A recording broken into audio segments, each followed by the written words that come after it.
Hi! నేను సాధన. నేను సకీనా డిస్‌ని రన్ చేస్తున్నాను. Pure cotton and comfortable daily wear provide చేస్తాను. కానీ నైటీస్ అమ్మడం నా ప్రొఫెషన్ మాత్రమే. అది నా మిషన్ కాదు.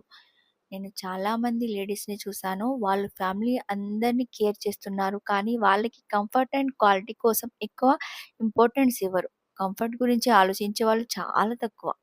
చీప్ క్వాలిటీ డ్రెసెస్ వల్ల discomfort, heat and irritation face చేస్తున్నారు. మార్కెట్‌లో క్వాలిటీ లేని నైటీస్ వల్ల చాలామంది డిస్కంఫర్ట్ ఫీల్ అవుతున్నారు. నైటీ అనేది జస్ట్ డ్రెస్ కాదు. అది ఒక ఉమెన్ డైలీ కంఫర్ట్. అందుకే మేము pure cotton and quality nighties provide చేస్తున్నాము. నా మిషన్ ఏంటి అంటే క్వాలిటీ, కంఫర్ట్, అఫోర్డబుల్ క్లాత్‌ని ప్రతి మహిళ దగ్గరికి చేరాలని స్టార్ట్ చేశాను. ఒక స్మాల్ బిజినెస్ ఓనర్‌గా ప్రతి కస్టమర్ స్మైల్ నా సక్సెస్. వాళ్ళు కంఫర్ట్‌ని, హ్యాపీనెస్‌ని చూజ్ చేస్తున్నారు. This is me, this is Sakina Dees and this is why I started. Thank you.